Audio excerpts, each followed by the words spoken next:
I need to tell you something before I start. This story is not about a monster. It's about a woman who looked normal, sounded loving, and still did something ruthless.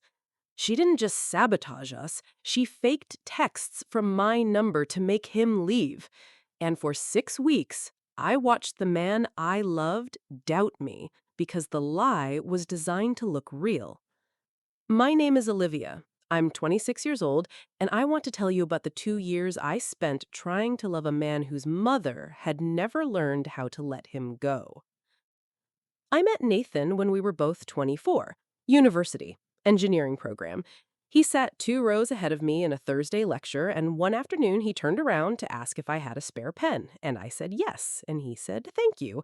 And then 3 days later, he found me in the library and returned the pen with a handwritten note that said, "Coffee, I owe you one."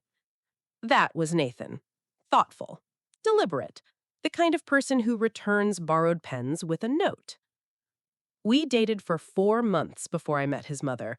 Not because he was hiding me, he wasn't, but because he was careful. He said his family was important to him, and he wanted to be sure before he introduced me. At the time, I thought that was sweet. I understand now that he was also bracing himself. Patricia lived 40 minutes away. She was a widow. Nathan's father had died when Nathan was 17, and she had raised Nathan and his younger sister Sophie largely alone after that. She had worked hard. She had sacrificed. She had, by every account, kept the family together through something that would have broken a lot of people. She was also the kind of woman who had never quite moved past the chapter where her son needed her. The lunch where I met her was at her house. She cooked for 3 hours. The table was perfect. She was warm and funny and attentive, and she asked me questions about my life with what seemed like genuine interest. Then, about 40 minutes in, she asked me what my plans were for my career.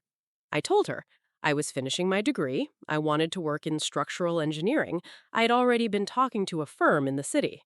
She nodded slowly. "That's wonderful," she said. "Though I do think there's something to be said for a woman who can be present for her family. Nathan works so hard. He's going to need someone steady at home." I said, pleasantly and clearly, "I think Nathan and I will figure out what works for us together." She smiled and changed the subject. But something shifted at that table. I felt it the way you feel a drop in temperature. Not dramatically, but in your body before your brain has fully registered it. She had asked me a question, and I had given the wrong answer. And from that moment forward, without either of us ever acknowledging it, we were in a kind of quiet war. Here is what a mother like Patricia does. She doesn't attack, she doesn't confront, she doesn't do anything you can point to directly. She plants seeds. A comment here, a question there, a look exchanged with Nathan that lasts half a second too long when you say something she doesn't like. She calls him more when you're together. Not to say anything important, just to maintain the connection, to remind him she exists, to pull a small portion of his attention back toward her, even when he's with you. She asks questions about your relationship that are framed as concern. Is Olivia handling the stress well? She seemed tired last time I saw her. I just want to make sure you're happy, sweetheart. Are you happy? I know you love her. I just hope she feels the same way. That last one is the most dangerous because it doesn't accuse, it just introduces a question. And questions, once introduced, are very hard to get rid of. Nathan never told me about most of these conversations. I found out later, piece by piece, as the full picture assembled itself. But I noticed the effects. He became slightly more careful with me, slightly more watchful. There were moments where I would say something ordinary, and he would look at me for a fraction of a second too long, as if he was checking something. I asked him once if everything was okay between us. He said yes, everything was fine. He was just tired. He was not just tired. He was being slowly, methodically redirected. Patricia visited his apartment twice without advance notice during the first year of our relationship. The first time, Nathan and I were cooking dinner together. She knocked, and Nathan opened the door, and she came in with a container of food she had made, and acted as if dropping by unannounced on a Tuesday evening was entirely normal. She stayed for an hour and a half. She included me in the conversation graciously and left saying what a lovely evening it had been. In the car on the way home, she called Nathan. I know this because he told me about it later, though not at the time. She told him she was worried that I had seemed distant, that she hoped things were good between us, but that something felt off to her, and she just wanted him to be aware. I had not been distant. I had been slightly quieter than usual because I was tired from a long week, and also because having your boyfriend's mother show up unannounced to the dinner you were making together is a particular kind of exhausting. But Patricia's version of that evening became the version Nathan carried. The second unannounced visit was worse. Nathan and I had just had an argument, our first real argument, about something small that had grown into something larger in the way small things do when two people are figuring out how to be together. We had resolved it. We were fine. We were sitting on his couch in that specific kind of quiet that comes after two people have fought and found their way back to each other. Patricia knocked. Nathan let her in. She read the room immediately. She was too perceptive not to. She didn't say anything about it directly. She made tea. She sat down. She talked about something unrelated. And then, as she was leaving, she hugged Nathan for slightly too long and said quietly, but not so quietly I could hear, "You know you can always come home, whenever you need. Whenever you need." After she left, Nathan said she was just being caring. I said it felt like she was offering him an exit from our relationship. He said I was reading too much into it. That was the first time I understood that Nathan was not going to be able to see his mother clearly. Not because he was stupid, not because he didn't love me, but because the version of her he needed to believe in was too important to his own sense of self to examine too closely. His mother was the person who had held everything together after his father died. Questioning her felt to him like a betrayal of the hardest years of his life. And Patricia knew that. She had built that protection around herself very carefully. Month 14 of our relationship, I made a mistake. I want to own this because it matters. Nathan and I were at a family dinner. His mother, his sister Sophie, an aunt and uncle. Patricia made a comment about a couple she knew who were struggling because the wife put her career above her family. And she said it looking at me with a smile that was absolutely pleasant and absolutely pointed. I should have let it go. I didn't. I said calmly, but directly, I think families look different for different people, and I think a woman building a career isn't something that needs to be explained or justified. The table went quiet. Patricia smiled wider. Of course, she said, I'm just old-fashioned. But after dinner in the kitchen, while Nathan was outside with his uncle, Patricia stood next to me while I helped clear the table and said, very quietly, very close, I know you think you're right for my son, but I've known Nathan his entire life, and I know what he needs. He needs someone who will be there, really there, not someone who's always somewhere else. I looked at her. I am there for him, I said. Are you? She said, and walked away. I told Nathan what she said. He was quiet for a moment and then said, she didn't mean it like that. She's protective. You have to be patient with her. Patient with her, as if her behavior was a weather condition I needed to accommodate rather than a choice she was making. That sentence broke something between us. Not dramatically, just quietly, a small fracture. The fake messages came 14 months into our relationship. It was a Tuesday. We were in my kitchen, talking about the future, about whether we were ready to move in together, about what that would look like. His phone buzzed. He looked at it, and the color left his face. He showed me the screen. A message thread that appeared to come from my number, messages to a man named Daniel. Flirtatious, specific, timed for evenings when Nathan and I weren't together, evenings I had told him I was working late at the studio. I miss you. He never notices. Tonight? I read them and felt something I can only describe as the floor tilting. Not because they were convincing, because they were so precisely constructed around the details of my actual life that someone had been watching me very carefully for a very long time. I said, Nathan, I did not write those. He looked at me, and in his eyes I saw something I had never seen before. Not anger, doubt. Real, considered, settled doubt. As if this confirmed something he had been wondering about for months, as if someone had been preparing him for this moment. I need some time, he said. And he left. I want to be honest about what the next 6 weeks were like, because this is the part that people don't talk about when they tell stories like this. They skip from the betrayal to the resolution. They leave out the middle. The middle was this. I stopped eating properly. Not dramatically, I just forgot. I would get to the end of a day and realize I'd had coffee and half a sandwich and nothing else. I kept my phone next to me at all times in case he called. He didn't call. I went to work every day and sat at my desk and did my job and answered emails and had conversations and then came home and sat in my apartment in the specific silence of someone who has lost something and cannot explain why. I wrote him a long email explaining everything I could think of, that the messages weren't mine, that something was wrong, that I needed him to just talk to me for 20 minutes. He read it. I could see the read receipt. He did not respond. After 2 weeks, he blocked my number. And here is what I want to say about that. Nathan is a good man. I believe that. I still believe that. But Nathan made a choice in those 6 weeks. Not a passive choice, an active one. He chose to believe the messages over 12 months of a relationship that had given him no real reason for doubt. He chose to disappear rather than have a difficult conversation. He chose his own comfort over my reality. He was also 30 years old enough to know better, old enough to make a different choice. And he didn't. That matters, even now, even after everything that came after.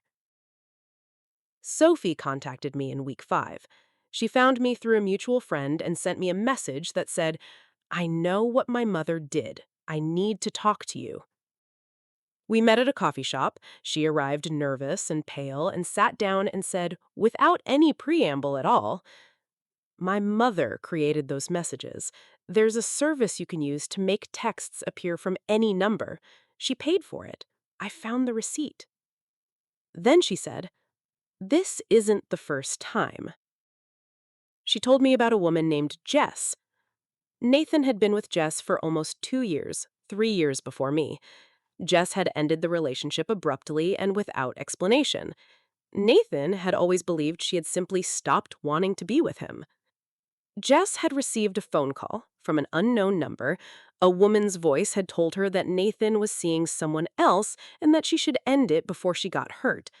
The voice had been Patricia's. Sophie had been 16 when it happened. She had overheard a phone call between her mother and their aunt afterward. She hadn't fully understood it at the time, but she had never forgotten it. And when she saw what happened to me, she understood. She had spent 3 weeks collecting everything she could find. The receipt from the spoofing service, screenshots of text messages between Patricia and their aunt, where Patricia described what she had done with a satisfaction that made Sophie physically ill to read. A voicemail Patricia had left for her aunt the morning after Nathan received the fake messages. She had called to report that it had worked, that Nathan was devastated, that she expected he would come home within the week. And then a video. Sophie had filmed her mother without her knowledge, 2 days after the messages were sent. Patricia was on the phone with her sister, standing in her kitchen, laughing. Saying he believed every word. I was worried it might be too obvious, but he didn't question it for a second. He's always trusted me more than anyone. That's the thing about raising them right. They always come back. I watched that video 3 times, not out of satisfaction, out of grief, because that was Nathan's mother talking about him, about the trust he had in her, about how she had used that trust as a weapon, about her own son as a resource she was managing. That is not love. That is ownership. I sent Nathan a message from a new number. 5 words. "Talk to me. Sophie helped." He called the next evening. He came to my apartment and I played him the recordings. I watched his face while he listened to his mother's voice. He didn't move. He didn't speak. He sat completely still with the expression of someone who was recalculating everything they thought they knew about their own history. When it finished, he said, "She did this to Jess, too."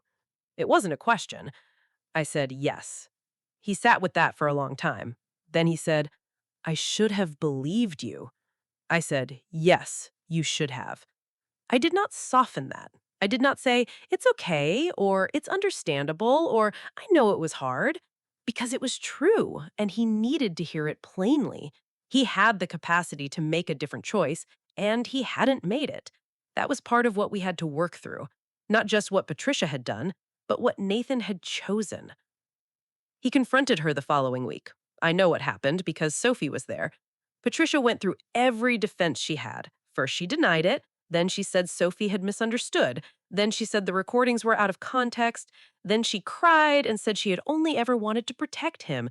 Then she said I was manipulative and calculating and that I had turned her children against her. Nathan was very quiet throughout all of this. And then he said something Sophie told me she will never forget. He said, "Mom, I know you love me. I've never doubted that. But I need you to understand something."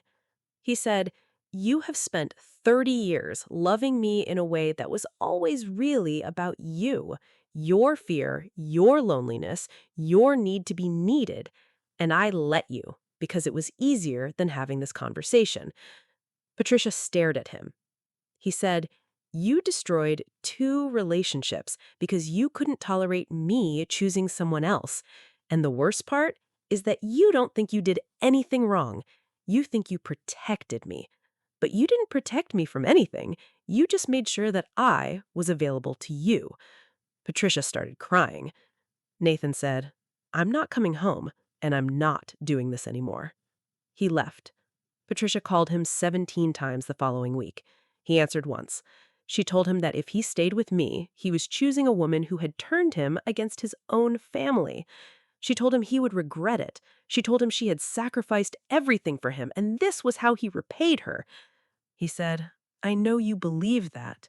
And he hung up. That was 8 months ago. Nathan and I are still together. We are in therapy, him alone and us together, because what happened left marks. On him, the realization that someone he had trusted completely had been systematically managing his relationships for years. On me, 6 weeks of having my reality erased and not being able to do anything about it. Therapy is not a magic solution. Some weeks it is just 2 people trying to figure out how to carry something heavy without dropping it on each other.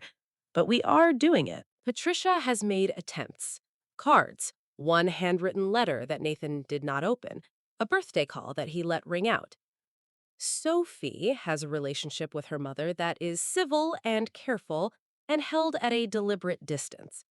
She told me once that she thinks her mother is genuinely convinced she did nothing wrong, that in Patricia's mind, she protected her son, that the story she tells herself is one of sacrifice and love and ingratitude.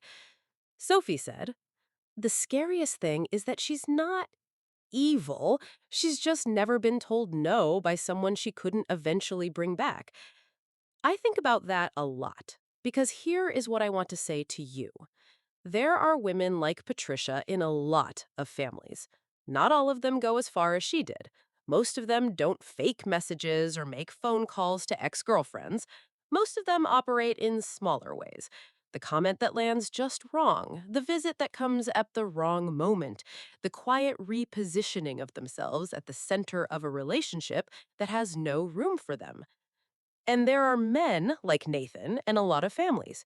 Men who love their mothers deeply and genuinely, and who have confused that love with a debt they can never fully repay. Men who find it easier to ask their partners to be patient than to ask their mothers to step back. Men who have never had to choose because no one has ever made them. Here is what I want to say to those men.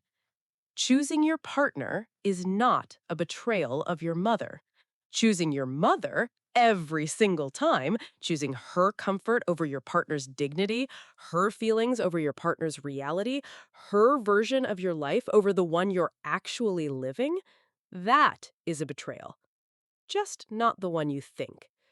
And here is what I want to say to anyone who recognizes themselves in Patricia.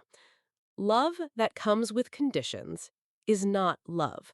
Love that requires your child to stay small enough to need you is not love. Love that cannot survive your child building a life that doesn't center you, that is not love. That is fear, dressed up so thoroughly in love's clothing that even the person wearing it cannot tell the difference. Patricia lost her son, not because I took him, but because she could not stop trying to keep him. So tell me, because I genuinely want to know, if your partner's mother was doing this to your relationship, not obviously, not dramatically, but quietly, consistently, in all the small ways that are hard to name, how long would it take you to say something? And if you're the partner, if you're Nathan in this story, what would it take for you to finally choose? Drop your answer in the comments because this is the conversation nobody wants to have at the dinner table, but everybody needs to have somewhere. Subscribe because I have more stories coming, and not one of them is comfortable. That's the point.